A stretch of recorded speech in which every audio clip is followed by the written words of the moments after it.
बिहार में आगामी 17 अक्टूबर से प्रारंभ होगा विशेष संक्षिप्त पुनरीक्षण अभियान।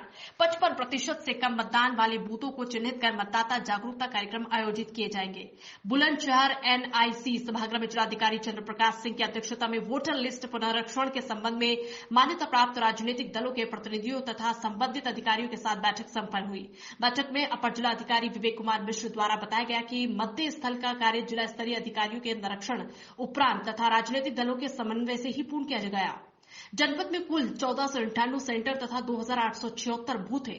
बैठक में अपर जिलाधिकारी द्वारा बताया गया कि आगामी 17 अक्टूबर से 30 नवंबर 2023 तक विशेष संक्षिप्त पुनरीक्षण अभियान प्रारंभ किया जा रहा है। इस अभियान के अंतर्गत बीएलओ घर घर पहुंचकर सर्वे कर वोटर लिस्ट का कार्य पूर्ण करेंगे। उन्होंने ये भी अवगत कराया कि इसी अभियान के अंतर्गत 28-29 अक्टूबर यानी 4 से 5 नवंबर तथा 25 से 26 नवंबर को बीएलओ अपने बूथों पर बैठकर दावा आपत्तियों का निस्तारण तथा वोटर लिस्ट पुनरीक्षण संबंधी कार्य करेंगे।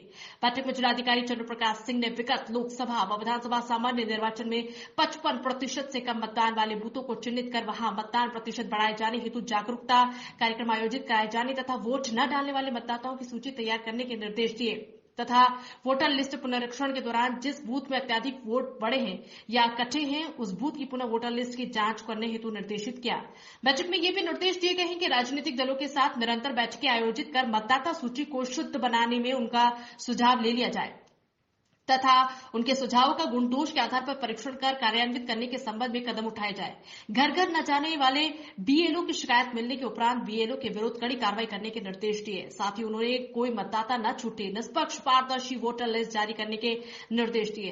बैठक में उपस्थित राजनीतिक दलों के प्रतिनिधियों से अपील की है कि वो भी अपने पार्टी के बूथवार बीएल तथा प्रत्येक विधानसभावार नोडल नामित नियुक्त कर बीएलओ के साथ समन्वय कर छूटे हुए मतदाताओं के नाम सूची में दर्ज करवाए तथा नामित नोडल द्वारा उच्च अधिकारियों से संपर्क कर पुनरीक्षण सूची का निस्तारण किया जा सके। निर्वाचन को सकुशल संपन्न कराए जाने के लिए मतदाता सूची का शुद्ध होना आवश्यक है। इसलिए जिनके नाम मतदाता सूची में दर्ज नहीं है, नाम हटवाने संशोधन के लिए निर्धारित फॉर्म भरकर बीएलओ को उपलब्ध करा दें। उन्होंने ये भी बताया कि चुनाव से संबंधित शिकायतों को 1950 तथा आयोग की वेबसाइट पर दर्ज करा सकते हैं।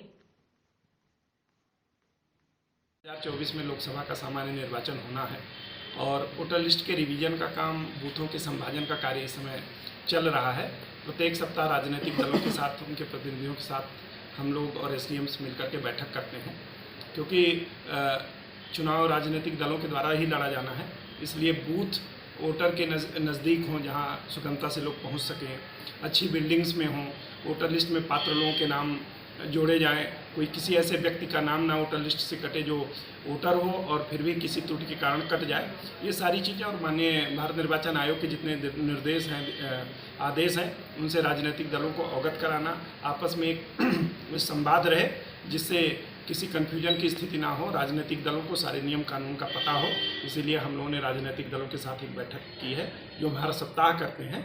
और आज सवेरे एक बीसी भी थी निर्वाचन कार्यों से रिलेटेड। तो यही था कि जो चाहे वोटर लिस्ट का काम हो, बूथ का काम हो, या आपके कब से जो 17 अक्टूबर से हमारा नया वोटर लिस्ट के रिवीजन का काम 17 अक्टूबर से चलेगा, उसकी क्या जो टाइम टेबल है उससे राजनीतिक दलों को अवगत कराना।